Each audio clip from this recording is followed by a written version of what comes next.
नमस्कार, मेरा नाम विशाखा जैन है और सिविल सेवा परीक्षा 2019 में मुझे 101 रैंक हासिल हुई है। मेरा ये 5th अटेम्प्ट था और ये मेरा पहला सिलेक्शन है। मैंने अभी तक 4 मेंस लिखे हैं और मेरी जर्नी से आपको ज्ञात हो ही गया होगा कि मैंने बहुत सारे हाईज़ एंड लोज़ देखे हैं। मैंने अपनी प्रिपरेशन जब स्टार्ट की थी, इट वाज़ जनवरी 2015।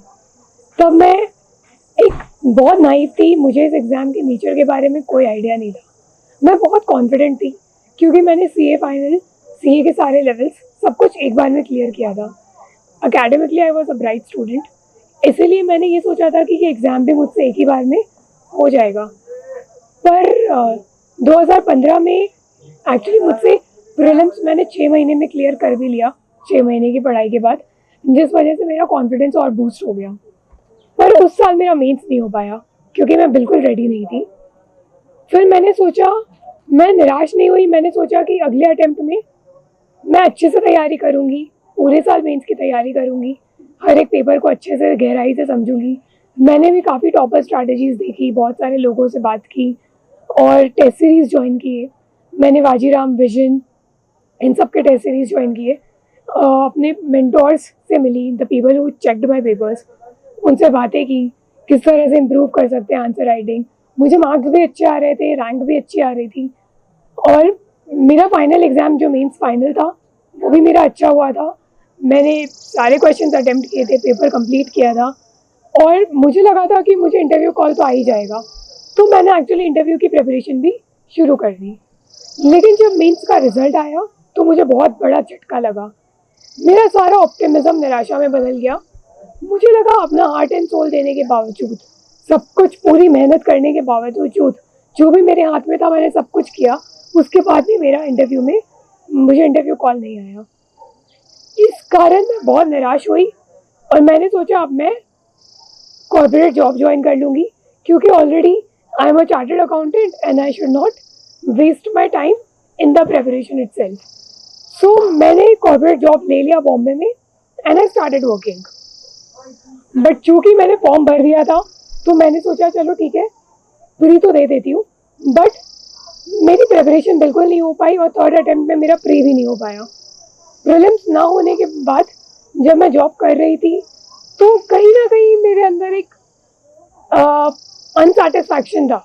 मैं कॉर्पोरेट जॉब में खुश नहीं हो पाई। मुझे ऐसे लगा कि अगर मुझे पब्लिक सर्विस करनी है तो यूपीएससी जो प्लेटफॉर्म देती है उससे बेटर प्लेटफॉर्म शायद मुझे कहीं और मिल नहीं सकता और इसके लिए चेष्टा करना चाहिए मुझे, ताकि मुझे लाइफ में कभी रिग्रेट ना हो। उस साल मैंने ये सोचा कि मैं जॉब के साथ ही तैयारी शुरू करूं प्रीलिम्स की और अगर मेरा प्री हो जाता है तब मैं जॉब से रिज़ाइन करूं और उसके बाद डेडिकेटेडली मेंस पे फोकस करूं। 2018 में ठीक ऐसा ही हुआ, मेरा प्रीलिम्स फिर से हो गया और मैंने मेंस की तैयारी के लिए रिज़ाइन कर दिया। लेकिन इस बार मैंने ये ठान लिया था कि क्योंकि मैं अब जॉब छोड़ रही हूँ तो मुझे वापस इस रास्ते नहीं आना और कॉन्जिक्यूटिवली पढ़ाई करनी है। मुझे प्रिपरेशन छोड़ना नहीं है बीच में, क्योंकि मैंने इस अटेम्प्ट से जो सीखा है वो ये सीखा था कि क्योंकि मैंने सेकेंड अटेम्प्ट के बाद प्रिपरेशन छोड़ दी, मेरा प्रीलिम्स भी नहीं हो पाया। तो मैंने इस बार सोचा कि I will handle my failure better. I was prepare to fail but I thought I will handle my failure better and I would not give up on the preparation. और इस सोच के साथ मैंने 2018 वाला मेंस दिया। पेपर मेरे इस बार भी अच्छे हुए थे। मैंने आंसर राइटिंग इवॉल्व किया था, स्ट्रैटेजी अपना, डायग्राम्स डाले थे, पेपर कंप्लीट भी किया था, टाइम फ्रेम के अंदर अंदर कंप्लीट किया था। लेकिन फिर से मुझे इंटरव्यू कॉल नहीं आया। लेकिन मैंने अपना मोटिवेशन, मैं निराश तो वापस हुई लेकिन मैंने अपने मोटिवेशन और अपने कॉन्फिडेंस का इस पर कोई इम्पैक्ट नहीं होने दिया। मैंने सोचा कि मुझे वापस प्रिपरेशन करनी है क्योंकि मेरे पास 2 अटेम्प्ट और है और मैं चाहूँगी कि मेरा ये एग्ज़ाम हो जाए तो अच्छा है, वरना मैं कोई और एवेन्यू ढूंढूंगी। इस सोच के साथ कि यूपीएससी के बाहर भी लोक सेवा करने के बहुत सारे मौके हैं, अनेक मौके हैं, तो मैंने इस सोच के साथ प्रिपरेशन शुरू की वापस, जो कि काफ़ी मुश्किल हुआ। जनवरी में मैं काफ़ी डायरेक्शनलेस हो गई क्योंकि दिमाग बार बार रिजल्ट पे जा रहा था और मुझे लगता है वो काफ़ी स्वाभाविक है। फिर मैंने ये किया कि मैंने प्रीलिम्स के पहले फोरम की टेस्ट सीरीज ज्वाइन की। That is a rapid test series जिसमें सेक्शनल पेपर्स होते हैं। मैंने सोचा कि सेक्शनल पेपर से ये होगा कि कुछ कुछ टॉपिक्स हैं जिनको मैं बहुत ही हल्के में ले रही थी, जैसे सोसाइटी गवर्नेंस, जिनका मैंने बहुत डिटेल में प्रिपरेशन किया नहीं था। तो मैंने सोचा कि इस बहाने मेरे ये टॉपिक्स कवर भी हो जाएंगे, साथ ही साथ मुझे एक डायरेक्शन मिल जाएगा और मेरा दिमाग रिजल्ट से डिस्ट्रैक्ट होकर प्रिपरेशन पे आ जाएगा। तो ये सोच के साथ मैंने फरवरी में टेस्ट सीरीज ज्वाइन की और अप्रैल प्री के पहले पहले मैंने वो टेस्ट सीरीज ख़त्म कर ली और आज मैं यहाँ पर हूँ। फाइनली मैंने 101 रैंक प्राप्त किया। इस लंबी जर्नी के दौरान मैंने बहुत कुछ सीखा, इस एग्ज़ाम के बारे में, इस रिज़ल्ट के बारे में, इस लाइफ के बारे में, जो मैं बाकी एस्पिरेंट्स के साथ शेयर करना चाहूँगी। क्योंकि मुझे लगता है कम से कम 80% एस्पिरेंट्स ऐसे होते हैं जो शायद पहली या दूसरी बार में इस एग्ज़ाम को नहीं क्लियर कर पाते। बहुतों की जर्नी मेरे समान होती है, हमने काफ़ी लोगों ने ये डिस्कस भी किया है। तो मुझे लगता है कि प्रिपरेशन के दौरान अगर आपको मेरी जर्नी से या मेरे कुछ टिप्स से अगर आपको कोई मदद हो जाए तो इससे मुझे बेहद खुशी होगी। मैंने इस एग्ज़ाम के बारे में 2-3 चीज़ें सीखी। सबसे पहला तो ये कि जब हम ये एग्ज़ाम देने जाते हैं तो उस समय हमें इस एग्ज़ाम के नेचर के बारे में नहीं पता होता। तो मेरी सारे एस्पिरेंट्स से ये विनती है कि प्लीज़ इस एग्ज़ाम के नेचर को समझिए और इसके सक्सेस या फेलियर को अपने कॉन्फिडेंस को डिटरमाइन मत करने दीजिए, क्योंकि आप जो हैं वो आप अलग हैं, लेकिन ये एग्ज़ाम बहुत अनसर्टेन है, inarguably the most uncertain exam in the country and it is also the most difficult exam to crack. तो अपने आप को निराश ना होने दें, लेकिन अनसर्टेनिटी को एक्सेप्ट करते हुए ये एग्ज़ाम दीजिए। इससे ये होगा, सेकंड जो पॉइंट है मेरा, कि we will be in a better position to handle failure. Failure handle करना बहुत आवश्यक है और इनफैक्ट मुझे आज ये खुशी होती है जान के कि मुझे इस एग्ज़ाम की जर्नी के दौरान ही फेलियर हैंडल करने का बहुत मौका मिला, ताकि अब रियल लाइफ सिचुएशन में मेरी दिमाग की स्थिरता बनी रहेगी आज किसी फेलियर के समक्ष अगर मैं आऊँ तो इसीलिए ये काफ़ी अच्छा प्लेटफॉर्म है। इस एग्ज़ाम के ज़रिए हमें ज़िंदगी के काफ़ी लेसन्स मिल जाते हैं जो हमें आगे ज़िंदगी भर काम आएंगे। तो इसीलिए फेलियर को भी पॉजिटिवली हैंडल करना बहुत ज़रूरी है, जो ये एग्ज़ाम हमें सिखाता है। ये हम इस तरह से कर सकते हैं कि जब अपने आप को एक्सेप्ट करके, अपनी खामियों को एक्सेप्ट करके, अपने स्ट्रेंथ को आइडेंटिफाई करके, जब भी आप फेल हो तो सोचें कि मेरा स्ट्रेंथ क्या है, मेरा वीकनेस क्या है। जनरली ये होता है कि हम जब फेल होते हैं तो हम अपने वीकनेस पे ध्यान देते हैं, लेकिन हमें ऐसा नहीं करना है। अगर हमारे अंदर कोई वीकनेस है तो हमारे पास कुछ स्ट्रेंथ भी है, तो हमें उन पर भी फोकस करना है। It's called playing on your strength and working on your weakness. तो हर रिजल्ट के बाद इम्प्रूव करें, अपने आप को ट्राई करें इम्प्रूव करने का, और उसके बाद भी उम्मीद करें, यही उम्मीद करें कि शायद मेरा ये रिजल्ट पॉजिटिव नहीं होगा, पर अपनी प्रिपरेशन में इसका कोई इम्पैक्ट ना आने दें। ये मुझे लाता है निष्काम कर्मा पे। ऑल्दो निष्काम कर्मा एज अ फिलॉसफी बहुत अपीलिंग है, लेकिन इसे प्रैक्टिस करना बेहद डिफिकल्ट है, स्पेशली इस एग्ज़ाम में जब हम कुछ प्रोफेशनल होते हैं, जब हमें लगता है कि हमारे पास ऑल्टरनेटिव करियर प्लान है। तो उसके बाद इस एग्ज़ाम में लगातार तैयारी करते रहना, सालों साल फेल होते रहना बहुत डिफिकल्ट हो जाता है। तो मैंने जो टिप अपनाई थी वो ये थी निष्काम कर्मा के लिए, कि मैंने एक बैकअप प्लान सोच लिया था कि अगर मैंने ये मान लिया कि मेरे 6 अटेम्प्ट में ये सिलेक्शन नहीं हो पाएगा, तो अगर ये नहीं होता है तो मैं क्या करूँगी, उस समय मेरा एज क्या होगा, उस समय मैं लाइफ में कौन से स्थान पर होंगी और मैं वहाँ से क्या शुरू कर पाऊँगी, क्या मैं रेडी हूँ ज़ीरो से स्टार्ट करने के लिए। मैंने अपने आप को मेंटली इन बातों के लिए प्रिपेयर किया। इससे ये होता है कि आप है ना वर्स्ट केस सिनेरियो के लिए प्रिपेयर्ड रहते हैं, सबसे बुरी स्थिति को फेस करने के लिए प्रिपेयर्ड रहते हैं, और पॉजिटिव सिनेरियो हम आसानी से हैंडल कर सकते हैं।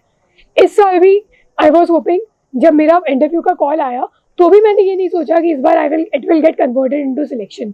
मैंने यही सोचा कि मेरा सिलेक्शन नहीं होगा, मुझे वापस पढ़ाई करनी है और अगली बार मुझे किस चीज़ों पे फोकस करना है। तो इससे ये हो जाता है कि जब पॉजिटिव रिजल्ट आया तो of course I am very happy and I be elated, मुझे अच्छा लगा कि मेरा रिजल्ट अच्छा आया। लेकिन अगर नेगेटिव आता तो मैं अपने दिमाग से प्रिपेयर्ड थी कि मैं उस चीज़ को कैसे हैंडल कर पाती। साथ ही साथ मैंने अपनी फैमिली को भी प्रिपेयर करके रखा था, क्योंकि हमारे साथ साथ हमारी फैमिली की भी आशाएं जुड़ी होती है। तो ये बहुत इंपॉर्टेंट है कि हम अपने साथ साथ अपनी फैमिली को भी एक्सप्लेन करें कि एग्ज़ाम का नेचर कैसा है, कि पूरी मेहनत और ईमानदारी और लगन के साथ काम करने के बाद भी शायद रिजल्ट ना मिले। तो इस चीज़ के लिए मेंटली प्रिपेयर होना बहुत ज़रूरी है। सेकेंड चीज़ जो निष्काम कर्मा के लिए आवश्यक है वो ये है कि जब आप मेहनत कर रहे हैं तो पूरी पॉजिटिविटी के साथ करिए, ये सोचकर करिए हर अटेम्प्ट में कि ये मेरा पहला अटेम्प्ट है। इससे ये होगा कि आप काफ़ी जोश के साथ मेहनत करेंगे और एक एनर्जी रहेगी आपके प्रेपरेशन में, जुनून रहेगा एक प्रेपरेशन में। और जब भी आप एग्ज़ाम के बारे में सोचें तो सिर्फ एग्ज़ाम तक सोचिए, एग्ज़ाम के आगे के बारे में मत सोचिए, रिजल्ट के बारे में मत सोचिए, पीएनसी मत लगाइए कि नहीं हुआ तो क्या होगा, क्योंकि नहीं हुआ तो क्या होगा ये हम प्रेपरेशन स्टार्ट करने के पहले सोचें या एग्ज़ाम के बाद सोचें तो बेहतर है। प्रेपरेशन के दौरान इसके बारे में हमें नहीं सोचना है, क्योंकि ये हमें निराशा की ओर लेके जाती है। तीसरी चीज़ ये है कि कोई भी छोटी छोटी चीज़ें अगर आपको निराश करती है, जैसे इस बार मेरे साथ हुआ कि कॉमर्स का जब पेपर आया मेंस के टाइम पे, तो उसके एक दिन पहले मैं बहुत निराश हो गई, क्योंकि मुझे लगा कि मेरे हर मेंस में मैंने कॉमर्स के पेपर अच्छे लिखे हैं लेकिन कभी सिलेक्शन नहीं हो पाता, तो शायद इस बार भी इतनी मेहनत की है लेकिन रिजल्ट नहीं आएगा। तो मैं इस एंजाइटी में सो नहीं पाई पूरी रात। लेकिन फिर अगले दिन मैंने सोचा कि ठीक है, जितना भी टाइम है मुझे उसमें अच्छे से मेहनत करनी है, जो हुआ वो हो गया। और मैंने वापस अपने बैकअप प्लान के बारे में सोचा और उन चीज़ों के बारे में सोचा, उन लोगों के बारे में सोचा जो आज तक मेरे साथ खड़े हैं, जो भी पॉजिटिव चीज़ें हैं तो मैंने अपने नेगेटिव्स के सामने पॉजिटिव्स को रखा, जिस कारण मैं अपने आप को मोटिवेटेड रख पाई।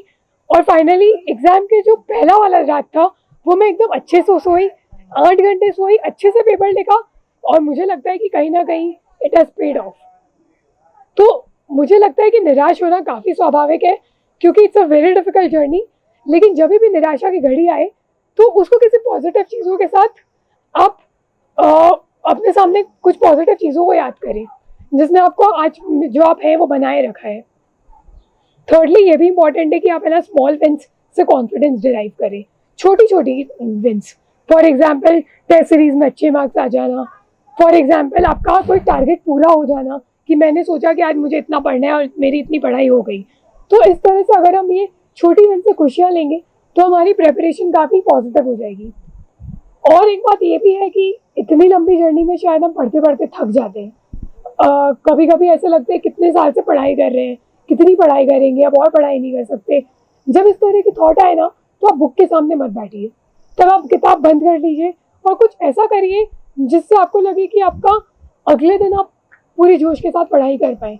फॉर एग्जाम्पल मैं कुछ मूवीज़ देख लेती थी, कुछ नॉवेल्स पढ़ लेती थी, क्योंकि ये मेरी हॉबी है। अपने हॉबीज़ को परस्यू करिए। कोई अगर आपको म्यूज़िक में इंटरेस्ट है, कोई इंस्ट्रूमेंट प्ले करते हैं तो आप वो करिए। और जब आप ये सब काम कर रहे हैं ना तो भी आप ये सोचिए कि इनमें मैं टाइम वेस्ट नहीं कर रहा या मैं टाइम वेस्ट नहीं कर रही, मैं अपनी प्रिपरेशन को एक पॉजिटिव इंक्लिनेशन दे रही हूँ by pursuing my hobby. This is how I used to think. Don't feel guilty about it, accept yourself for what you are and also admire yourself for persevering for so long. मतलब 5 साल 6 साल preparation करना बहुत आसान बात नहीं है। और अपने आप को इस बात का क्रेडिट ज़रूर दें कि आपने अपने आप को अब तक अपनी मोटिवेशन को बनाए रखा है, अपने आप को इंस्पायर रखा है, और उस चीज़ का क्रेडिट ज़रूर दें। और इवेंचुअली सक्सेस आपके हाथ आएगी। अगर यूपीएससी नहीं तो यूपीएससी के बाहर, लेकिन eventually hard work will pay off. So this is what I had to share and I hope काफ़ी एस्पिरेंट्स को मेरी जर्नी से मोटिवेशन मिले और उनकी प्रिपरेशन, उनकी स्ट्रैटेजी में थोड़ी पॉजिटिविटी आए और वो अच्छे से उनके लाइफ में भी ये दिन आए जब उन्हें ऐसा लगेगा कि everything has paid of and it was worth it. क्योंकि हर चीज़ को सिर्फ एक बार सही होना ज़रूरी है इस एग्ज़ाम में। आपका प्रीलिम्स, आपका मेंस, आपका इंटरव्यू सब एक शॉट में हो जाएगा, बस उसको एक बार सही होना बहुत ज़रूरी है। धन्यवाद।